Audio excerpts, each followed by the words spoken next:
Welcome back, everybody. This is Alicia from Hopeview Acres, and we are back at my favorite spot on the front porch. Today we're going to be breaking down how much fruit we need to preserve to allow us to make it from November through March without going to the grocery store. We're going to be looking at how much fruit we need per person and then making a plan of how much we need to preserve for our family for the winter. We will actually be writing out exactly which fruits we are going to purchase and also can, sauce, dehydrate, and freeze dry so that we make sure that we have enough to make it all the way through March without having to go to the grocery store.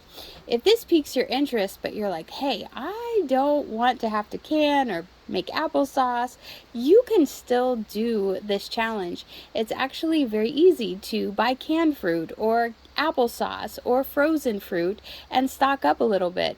So we're excited to have you along for the journey, and let's get started. Now we're going to be talking about fruits and breaking down exactly how many we need for our families, for each person in our family. Let's go ahead and break that down first. So one person, we remember they need 2 servings of fruit a day. We know that from November through March, there are approximately 151 days.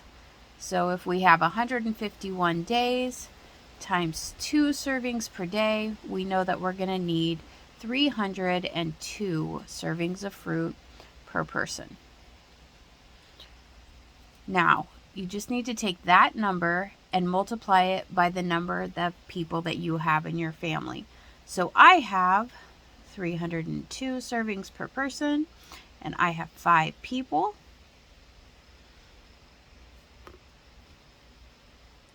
So I am going to need 1,510 servings of fruit to feed my family enough fruit from November through March.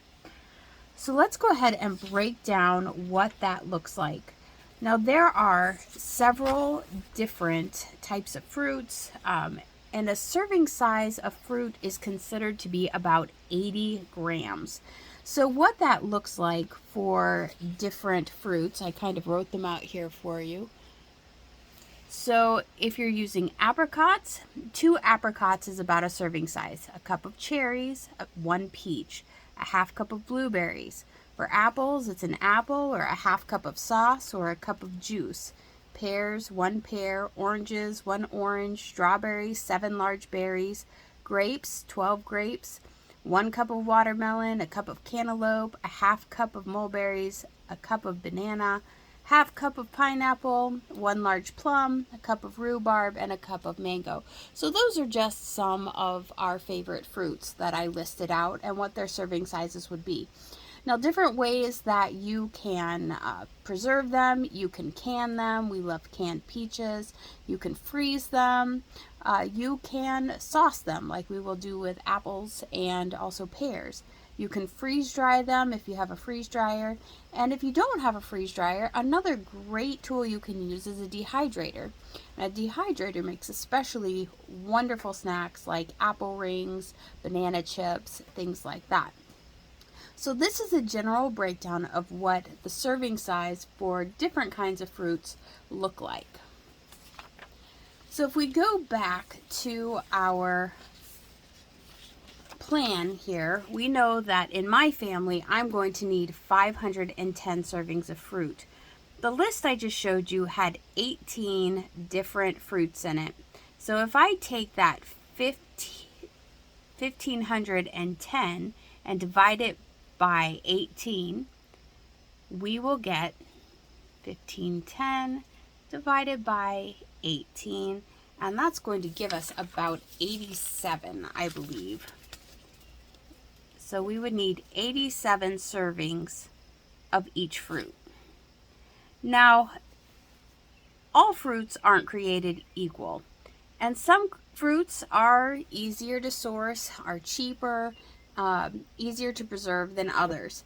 And so we are going to be a little heavier on some of the fruits, very light on other types of fruits, but I will just lay out for you what our plan is as a family. So for this winter, we will be getting 4 bushels of apples. Now these we will grow. We have a lot of apple trees, so Lord willing, we will get 4 bushels of apples. That equals about 160 pounds or so. 160 to 190 pounds of apples. Now from that, we will make about 40 quarts of applesauce. That will give us 320 servings of fruit right there, because there are 8 servings of applesauce in each quart. So 8 times 40 is 320 servings.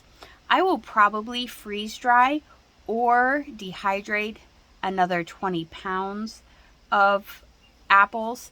Now, a pound of apples is approximately 3 apples.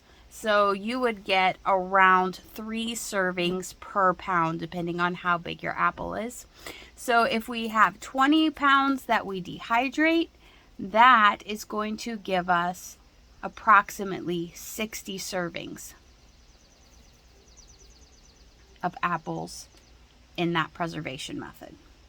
Another thing that we are going to purchase is I have on order 24 pounds of apricots. So there are actually 10 apricots per pound. So if we have 24 pounds of apricots, we're going to have 240 apricots, which, if you'll remember from before, a serving size for apricots is approximately 2. So we divide this number by 2, and that tells us that we will have about 120 servings in apricots. And those I will probably dehydrate, freeze dry a few, also maybe freeze some. The next thing we have that we are planning to do is we have ordered 2 bushels of peaches.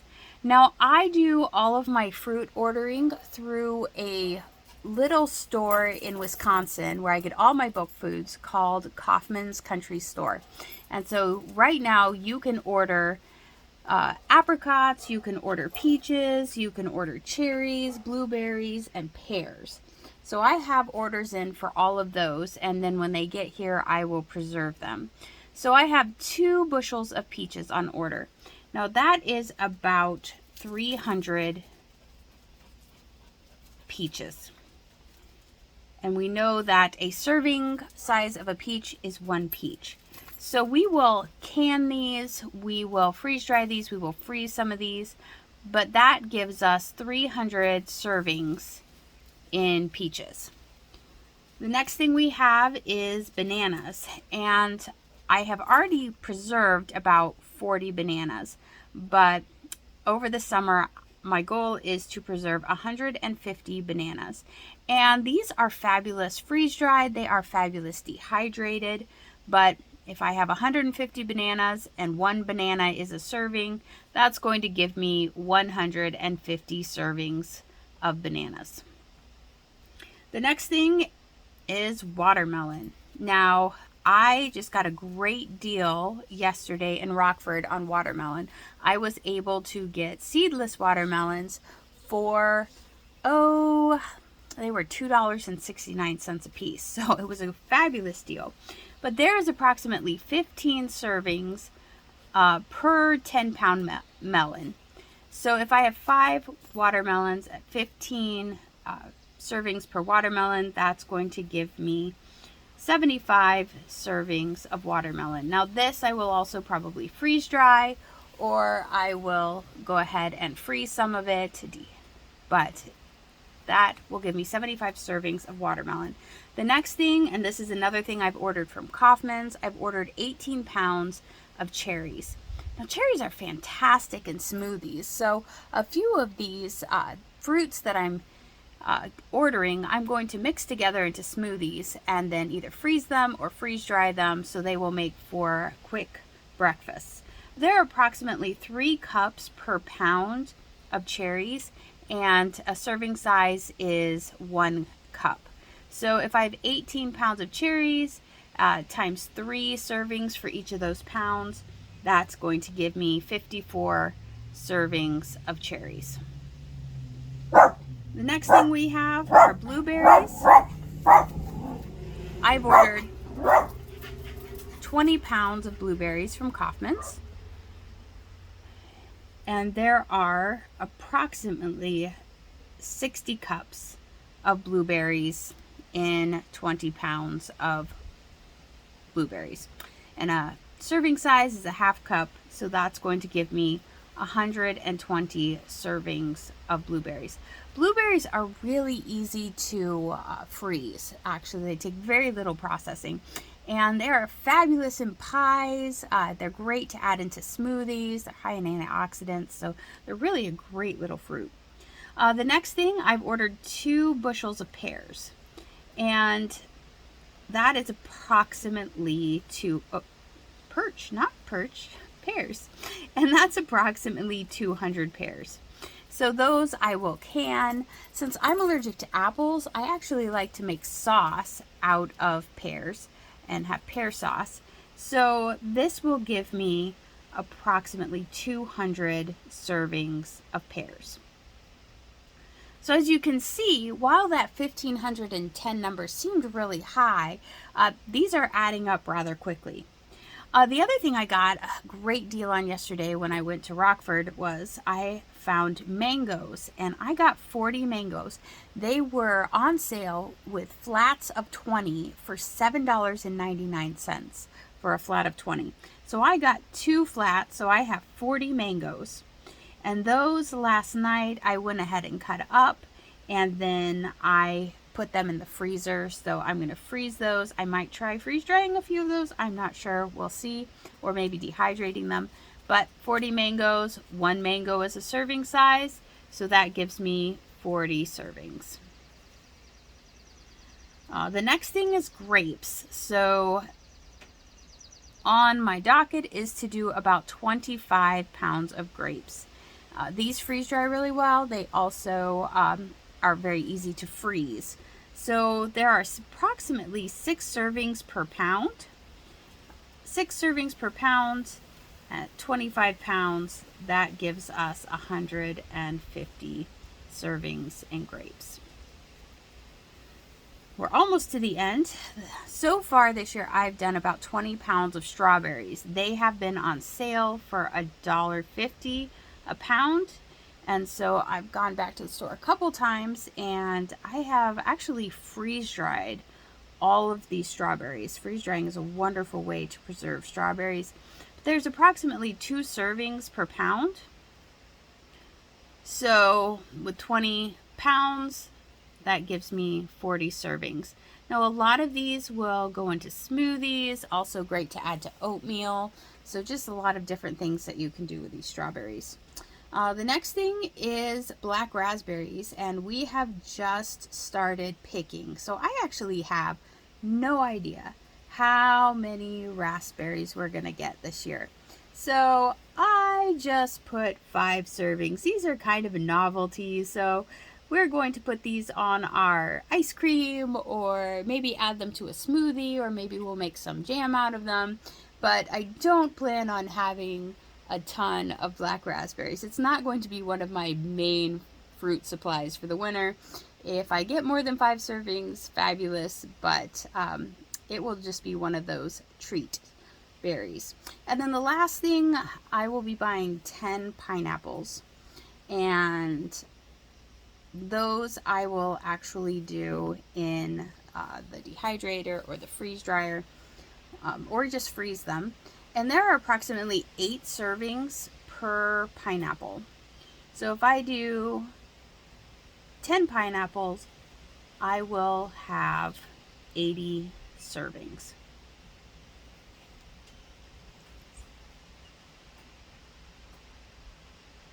Okay, so if we add all these servings up, the 320 plus 60 plus 120, all the way down, I've already done the math.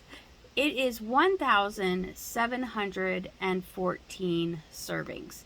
Now, we know from before that we needed 1,500 servings of fruit. So we are well above that, which is probably good because sometimes my family doesn't always limit themselves to 2 servings of fruit a day.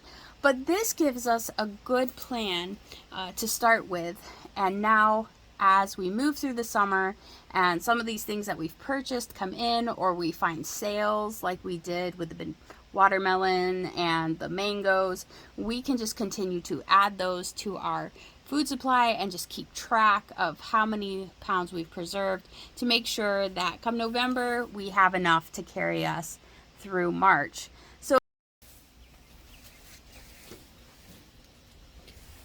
So if you want to do this for your family, but you say, well, I don't have time to preserve or dehydrate or can or make all sorts of sauce, but you still want to stock up for your family, you can definitely do that.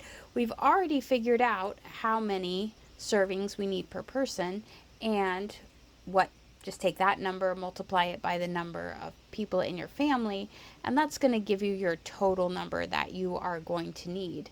And then make your list of fruits, of things that you want to stock up on. You can do canned fruits, you can do frozen fruits, you can stock up on sauces, applesauce, pear sauce, and just take a look at the servings that are in each package that you purchase and subtract that from your total number. And that will allow you to know, even if you don't get it for the whole winter, it will allow you to know approximately how many servings you have on hand, which will help you know how far that food will take you. So that's all for today's video. The next few subjects we're going to delve into are a overview of what we're doing on a day-to-day basis to be able to prepare for the winter. For example, this morning after we did our milking, Liana went down and picked raspberries. I worked and picked green beans. We started some chicken broth stock for canning, which I will do a video on to show you how we do that. Yesterday we were thinning mango wurzel beets out at my father-in-law's house. So I will give you a rundown of all the things that we have been doing on a day-to-day basis, and then as we have our overarching plan, just showing how we tackle each of those tasks. The next number crunching video that we're going to do is actually going to be on meal planning, because while vegetables and fruits are pretty easy to figure out on their own how much you're going to need of each one, once you move into your proteins, it really is going to depend on what recipes you're using. So in our another video, we're going to work through what is our meal plan going to be for the winter, what ingredients do we need, and how can we stock up or preserve those so that we have everything we need on hand when we go to make those recipes. So I look forward to chatting with you again, and thanks for watching.